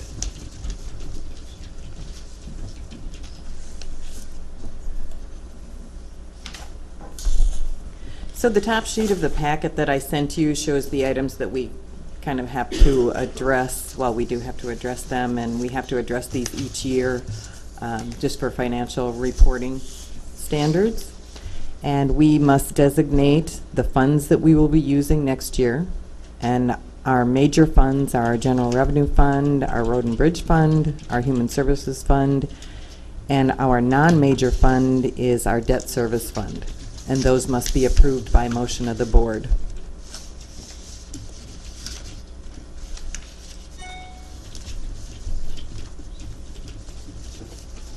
So right now, we're just approving the budgets that we preliminary set. We're not setting the levy. We're setting the budget. Actually, we are just designating the funds that we are going to be using next year. Okay. Not budgets, not dollar amounts, not You're just saying all of our, expenditures, like, just road and saying- bridge fund, that we're gonna have that, and that Right. this, yep. Right. That we're gonna have those funds. Have those funds. That's how we're going to account for our activity. Okay, so you need a approval to accept the funds? Or what is it? A motion to designate our major funds as those three and our non-major fund as debt service. All right, I'll motion to approve the 2018 fund designations. I'll second it. Any questions? All in favor? Aye. Aye. All right, the second item is prior to the end of the year, we have to have a fund balance commitment for any funds that we have received that are committed for a specific purpose by statute. And this year, at year end, the only thing that we have is the wheelage tax that we have received up to this point that we haven't spent on a project. And based on what we have received and our receivable that we will have will receive in January for December, that amount that needs to be committed is $813,449. It's being committed to where? Just committed that we cannot use it for anything but how it is specified in the statute, which is for a road and bridge project. It's more mainly a formality, because we already know Yes. that's what it was designated for anyway. Mm-hmm. And Brian's back there going, We're getting ready to spend it soon. I don't think I've got that sheet. Yeah, I'm not seeing it either, but, well, actually, I Is thought that- I did see it, but I don't remember where. It's on the first page. It's on Which the first page? We're still going through the This first page. Or that- oh, No, this first page. This first page. Okay. Just out Oh, of yeah, that's what I saw. curiosity, I wasn't here when it was, does that wheel tax have a sunset, or is that No. Okay. forever? Well, and That's a I possibility. mean, unless not a sunset, the board could could rescind it at some rescind point. it, Okay. or they could increase it. I think some counties have increased it to $20. Yeah, we can increase it starting in 2018 up to $20 per Yeah. vehicle. I didn't come back to the board making that recommendation at this point, so it's still the $10 per. We can rescind that, we can do sales tax, we can do either, we can do both. Okay. But right now, the money was kind of being put aside for repaving County Road 249, which with how the conditions changing out there, we might want to look at paving that in 2019. And that's about a $3 million project. Okay. Thank you. Okay, Carol? All right. You need a motion to that? Oh, yes. A motion Yes. to We need the motion. designate the road and bridge wheelage tax, as we always do. It's committed. Committed. Committed. Yes, committed. I feel like I'm going to be committed pretty soon. Terminologies. I know. Committed. Committed to, yes. Is that a motion, or we need one? Motion, that's a motion. Okay, second. We're voting on whether to commit, Teresa. Right. All in favor? Aye. Aye. Opposed? All right, so the next item, I guess going down the list on the agenda, are the 2017 budget amendments, and I had indicated that DOT was still working on theirs, and I also, the last one that I gave you is for the Recorder's Technology Fund.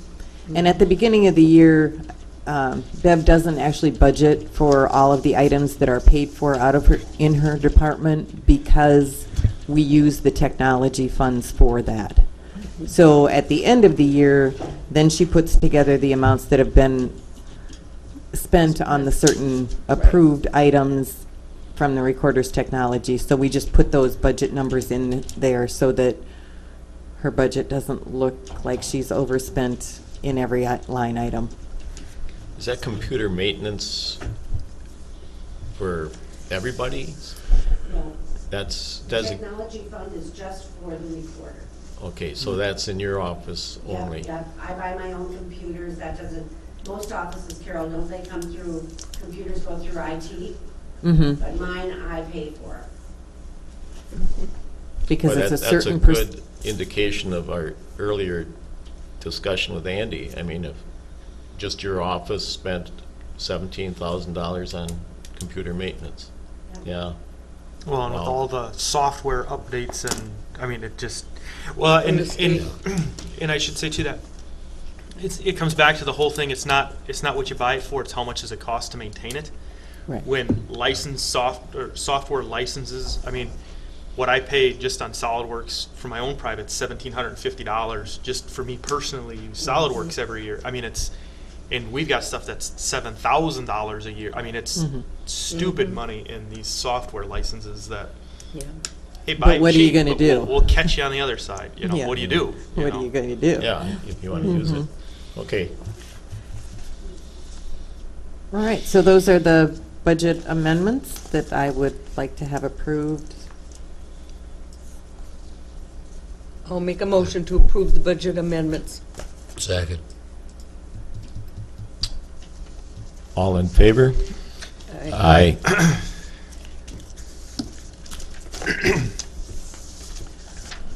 All right, so then we move on to the 2018 budget discussion and the changes that have been made since our last discussion regarding the 2018 budget. The middle column in this long sheet like this, Right. the middle with the yellow highlights shows the preliminary budget that was adopted. Right. And that shows you the 1%, which netted a $133,000 budget surplus. Right. So moving into the end column, from those numbers, there were payroll adjustments made for staffing changes, all the changes that came about from our open enrollment for health insurance. There was the public health position that was open, which Mary will request that it be filled in April. We have the assessor's office with an open position, which will be filled in June, so that the certifications needed to be an appraiser will be completed by the time the retirement in the next year, so they're not without an appraiser again. The environmental position that was approved this morning was moved from just a general expenditure to the salaries budget. So if you see the payroll adjustments, and then the expenditure adjustment, and that actually has to do with that position. Taking it from a general expenditure and moving it into the salaries. And I should have deleted that zoning tech clerk line, but I guess I didn't, so that really doesn't mean anything there.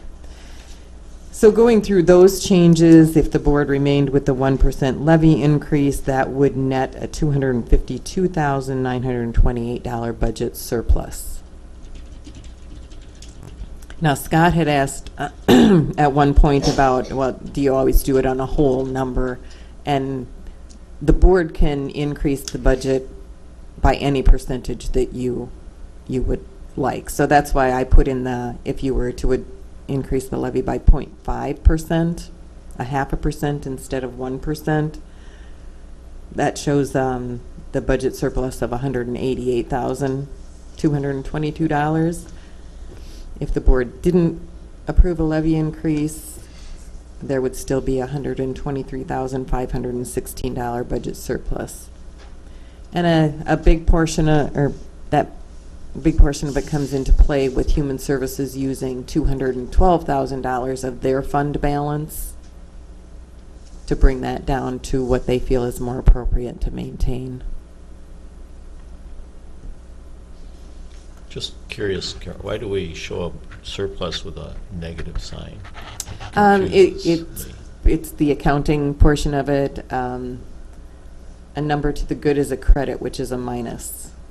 An expenditure is It's not a that program minus. she has.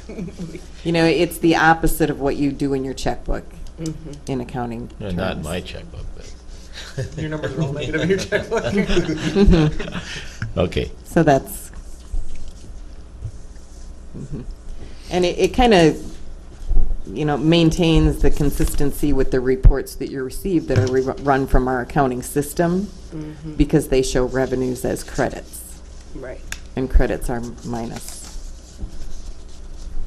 So I did also include the summary by department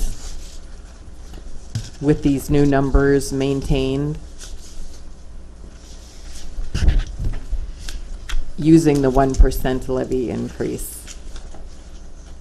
So at the bottom of the third page, it shows that $252,929. And on the fourth page, it shows that Road and Bridge is 0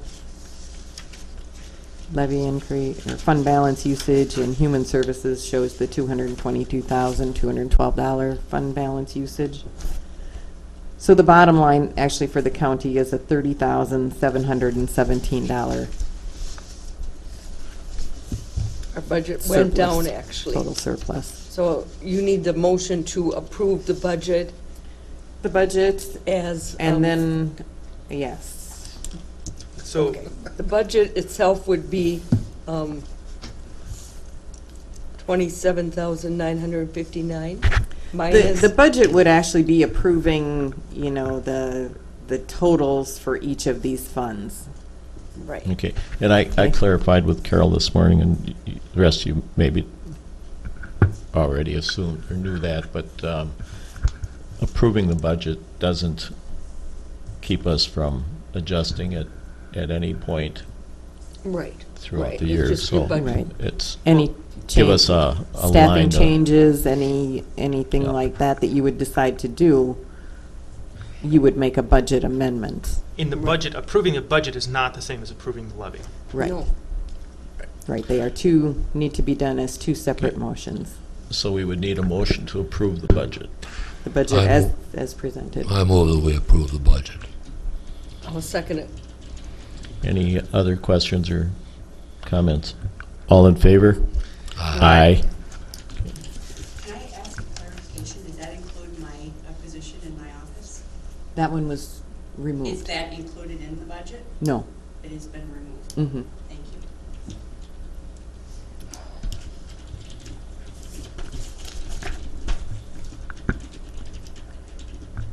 Okay, And then a motion to approve the levy, if you are going to maintain it at the 1% increase or Or change it. change it to I'll something. make a motion to else. approve the 1% as we did at the preliminary.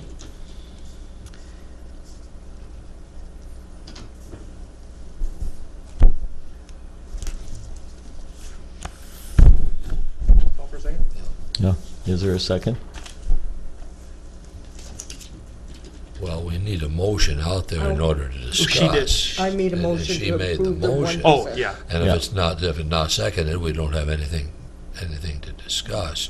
A motion can be amended. A motion could be So- amended, or it could fail for lack of a second, and Second. then another motion could be made. So as of right now, you have a motion on the table. If nobody's going to second it, it would fail for lack of a second. Yeah, second. yeah. I know. Well, I'll second it just for purposes of discussion, and then we can amend it. Okay. Yeah, I think, I'd just rather do it that way. All right, go ahead, Fred. Did you want to comment beyond that then? My question is, do we really need a $252,000 and $978 surplus, or can we back off from that feasibly? I was a little bit Feasibly. concerned with, we haven't finished negotiations either. Well, So we yeah, need- that's what we I- need I to ask wish the we would've Personnel had that Committee. first, Right. yeah. Well, I will tell you that as of right now, at the foot of our doorstep, is what do we need to do with the levy? I would not base a levy on a what-if scenario that isn't determined yet. We're still in negotiations, so, you know, by saying, well, let's increase the taxpayer dollars for the off chance we may need it, I wouldn't do that. Looking at the levy with a $252,000 surplus at 1%, even at a 0%, we're $123,000 to the good. I guess I will make a stronger argument that in the time I've been here, and I'm sure prior to me being here, very seldom does it come to be that we would have a surplus at a 0% levy. I would make the more difficult, challenging request or challenge. For the first time in a long time, I would like to even see it go the other way. You know, and look at doing a negative 1% or negative 0.5% to the levy. When looking at this from the taxpayer aspect, I guess to me, I would like to see, if you have money left over, give it back to the taxpayers. I understand we can find ways to spend money, and I guess the only analogy I could give from my childhood, because I did it. When my dad would give me $20 to go and get something to eat, and I had $10 left, I'd go and find something else to spend the other $10 on, which I'm sure my dad probably didn't care because he gave me the $20, but at the same rate would have been more prudent to say, hey, thanks for the $20. I didn't use it all. Here's your $10 back that I didn't use, versus finding a way to spend it. I would like to see that for one of the first times that I can remember, give some money back if we don't absolutely need it.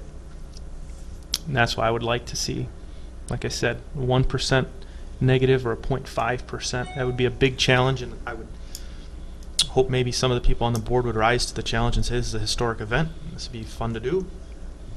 And to be honest with you, I think it's prudent that we do it.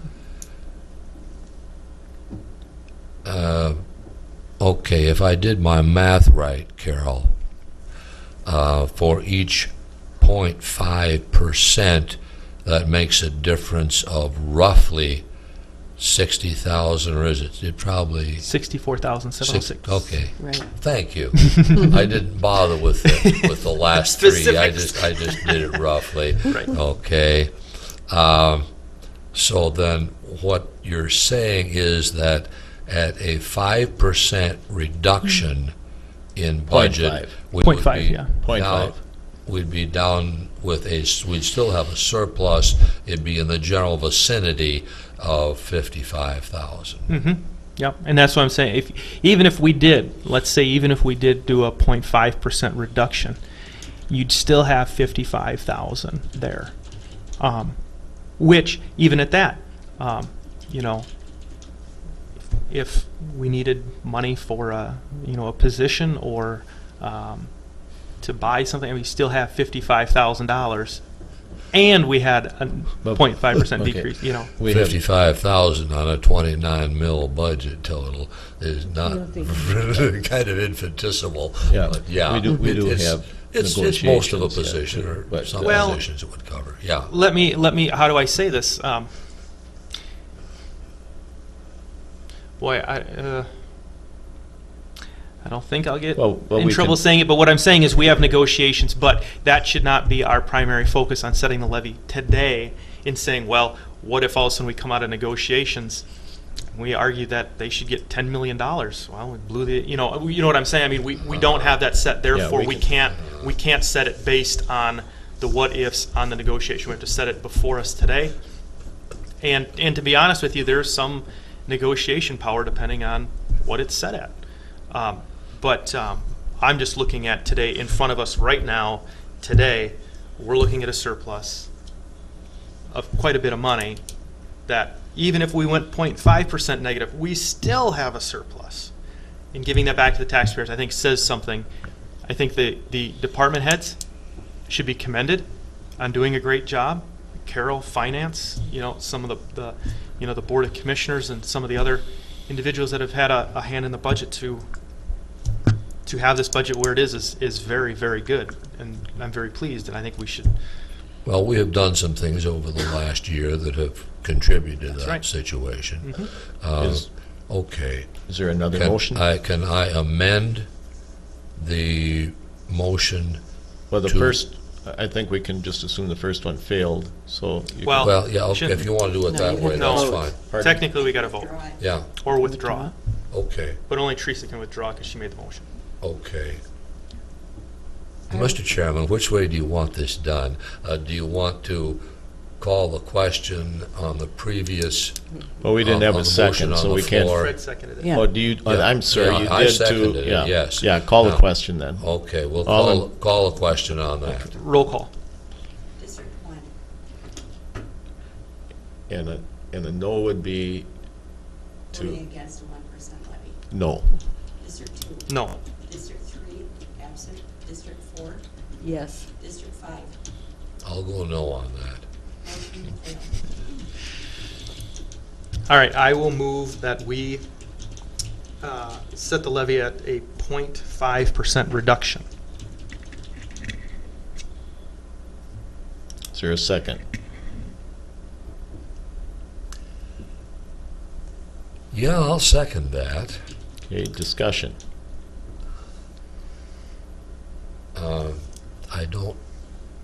I did that because it's a member of the Personnel Committee that made the motion. We'll see how that plays out. Any other discussion? Question? Roll call, please. District 1, Yes. District 2, Yes. District 3, absent. District 4, No. District 5. Aye. Motion carried. There'll probably be a lot of editorials about me in the paper next week. Oh, no. Well, there shouldn't. There shouldn't be. No, unfortunately. There You're will talking be. about being committed. It's Jack said about you being committed. No, you're fine. It's within I mean, reason. everybody I votes just their. feel strongly that we Yeah. aren't done with this, and I Yep. do think we have some positions we have to Yeah. really fill next year. No, And you have justification for your reasons. legitimate Yeah. I concerns. wouldn't worry about it one iota, Election Teresa. year. Okay. Action items. Approve claims, human service, and license center disbursements. So moved. Second. I do have a question, Carol. Who did I, well, maybe I did ask Andy already. I just saw what we pay to get rid of old computers and things. So there's no value to those? I mean, it's all a liability to do it? You're actually gonna have to contact Rick, that's the program through his office, it's not just. Through us. whose office? Rick's. Rick Frank, solid waste. Okay, oh, You know, okay, it's through the drop sites. Yeah. It's like everyone in the county disposing of their e-waste. And I think for a while, I think they did it.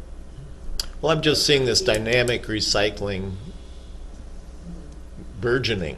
I mean, so obviously they're making some money on it. Well, Yeah, we're, you would have to contact Rick. Okay. About the contract. All right, I don't want to belabor this any And more we today, actually but- are charging household to everybody in the whole county. That's Well, that's kinda what I was offsets hoping that. that we would offset that. yeah, it's like, Yeah. was at it the drop two, site. it was $250 a person, but it's more than that now, isn't it? I think they- I don't know what it is offhand. 3 now, something like Okay. that. Yeah, it is $325, I think we Yeah, there you raised go, it. that's right. All right, okay, We was, collect. so we need a motion to approve? We didn't have a motion for, Motion and a second. we did? Yep. All in favor? Aye. Approve revolving loan for Todd Lemke, Caledonia. We had discussed this previously when Courtney was here. Pardon me, Commissioners, could I ask, you did vote yes when she was here. Why is this back on the agenda? You're actually just approving the loan agreement that was prepared. You approved to issue a loan, but you didn't have the paperwork, and you need to approve the paperwork and sign it. Right. Okay. So you're not approving the loan again, you are approving that agreement with him. Thank you. I'll make a motion to approve the paperwork for the revolving loan. Okay. Second. All in favor? Aye. Aye. Okay, then we have a approved purchase of service agreements, Public Health Department. This is kind of the annual Yeah. approval of all these services. Yeah, I'll make a Shar motion to said one approve the motion. service agreements for public health. okay. Is there a second? Second. All in favor? Aye.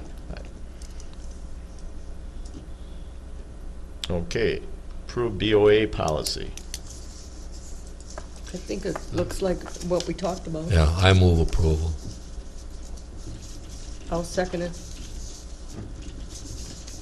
Discussion. That's basically what we talked about Yeah. a week ago. Yeah, it is. Yep. All in favor? Aye. Aye.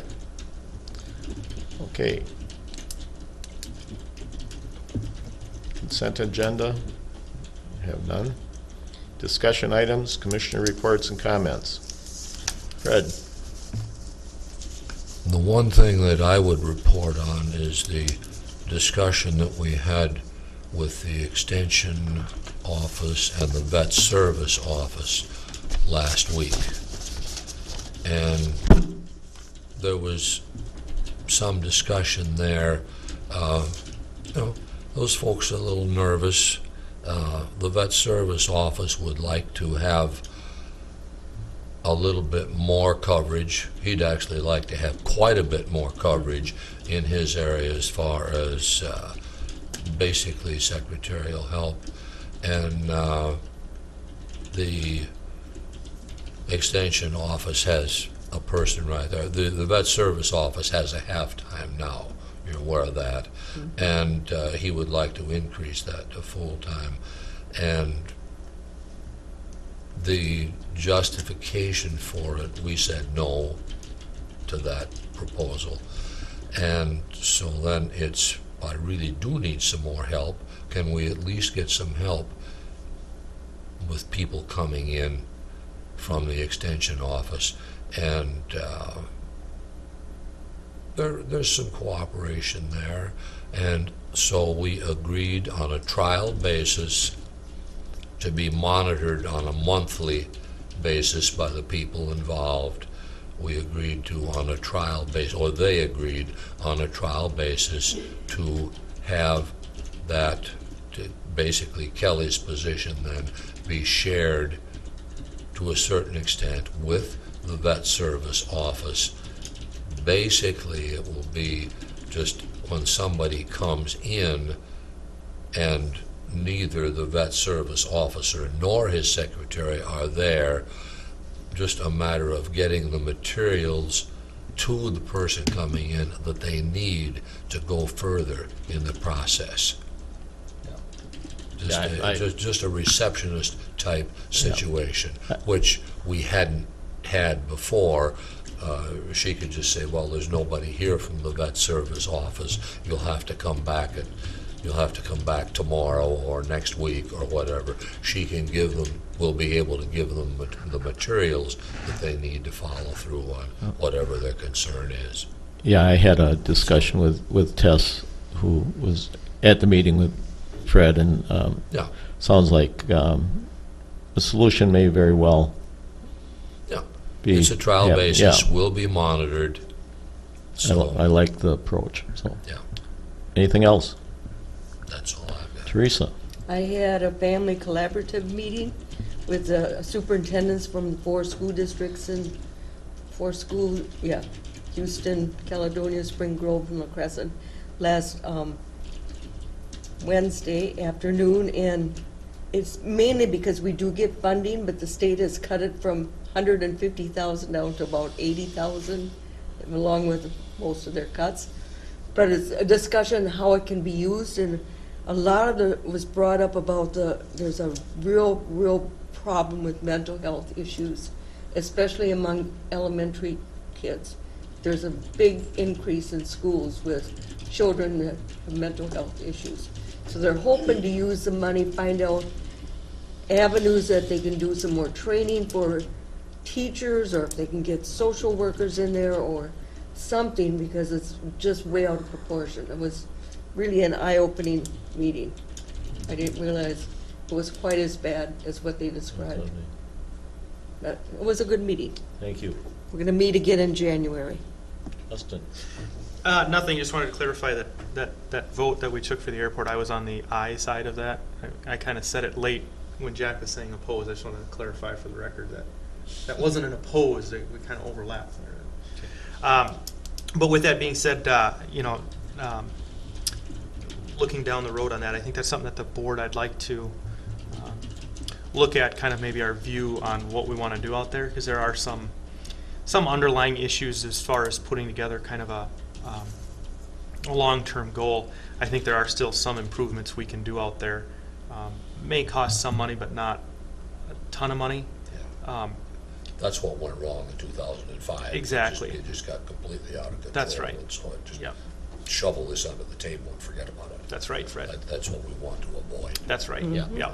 So, other than that, nothing to report. I don't really have anything I mentioned last time I went to the SHAC meeting, the state public health, and mentioned Dr. Ellinger making a brief appearance. Well, lo and behold, I don't know how many of you saw it in the newspaper, but shortly after that he resigned under pressure due to this abuse issue at elderly nursing homes and so forth, which kind of a sad outcome. Teresa and I both have been on that committee and thought he was quite a competent gentleman, but apparently some things didn't get followed up on as one would hope. So anyway, and the other thing that I failed to mention, and we're past that date, but I do want to bring it up, is that Houston County had 2 high schools as state football champions this year, and I don't know if that's probably never happened in the history of the county, and so congratulations from the county board. I'd like to forward.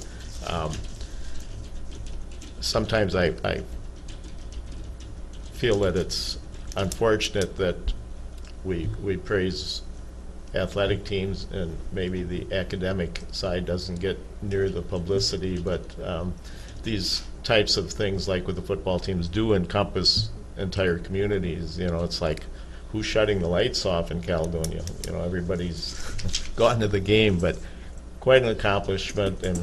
And I have breakfast a lot of Friday mornings with former coaches in the lacrosse area and they're all like, wow, that Caledonia program is unbelievable, and we should be very proud of it. So, well, let me save some face for you too. Okay.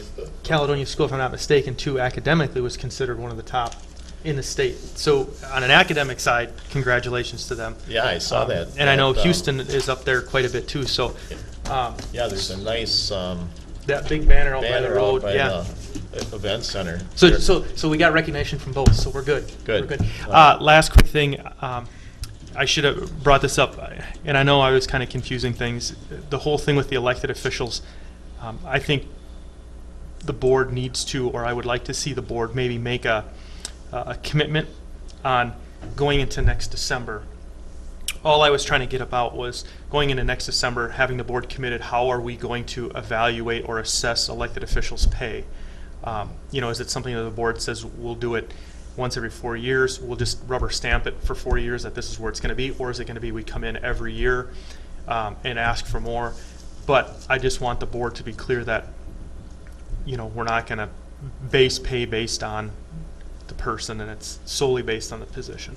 That's what I was trying to get at. So obviously you guys kind of understood it, but it just took a little while to say it. So. All right, anything else from anyone? Fred? One brief comment. Yeah. I ran for this job with fear and trepidation because of some of the things that had happened that I was well aware of, because I went to a whole lot of meetings in the year before I ran. And I have been really very pleasantly surprised. It's been a really good year. It has. Yes. Good. And I will say, I mean, we take a couple of steps forward, and then we take a step back, and I make mistakes. Everybody makes mistakes, and yeah, stuff happens. But I feel we've made, as a board, I think we've made a lot of progress in the last year. I hope we can continue making progress. I will say, is one of the two elder board members or senior board members. I agree with you, Fred. I think a lot of it speaks to the dynamics and the people's personalities. You're a part of that, Fred, and you know, I've been telling people around the public. They always ask, "How are the board meetings going?" We don't hear much anymore, and I said a lot of it is because we have a very good group of individuals that can talk about things, have discussion, don't take the matter personal. And I think have a good vision as far as where to go and how we're going to get there. And I will agree, Fred. I think this year has been a very fun year, I will say, to be on the board. Gotten a lot accomplished. Had some great discussions. Had some good times. Yeah. And some disagreements. And disagreements, which you should have, or else you're not doing your job. We're not doing our job That's if right. we don't disagree. That's absolutely right. And we have been able to, as you said, keep personalities out of it and keep moving forward. Exactly. Yeah. So, congrats to everybody. Yeah. Right. Thank you. Public comment. Why did I know? Hi. Maybe I should have left my comment till after. Yvonne Cardstick, Caledonia Township. A little bit ago, you approved the Board of Adjustment policy, saying that you had discussed this issue. You had different options on the table, so I am unclear as to what policy you adopted. So, I'm sorry. We had a copy of that we right, worked but off of. that was not it wasn't presented. communicated. So we don't know. The public does. It's the one in the packet. If you look on the information packet, there's all That, okay, the rest of the public does not know. It should be public information, so it should be stated. It's what in the packet. Policy. So- The public isn't here to read it. Yeah, okay. Okay. Okay, And this gentleman will, Make sure it's printed. okay, thank you, yeah. sorry. No, you're fine. Thank you very much. And want you to understand, when I make some comment, I'm only kidding. Appreciate you coming up and giving your opinion. So, anything else, board?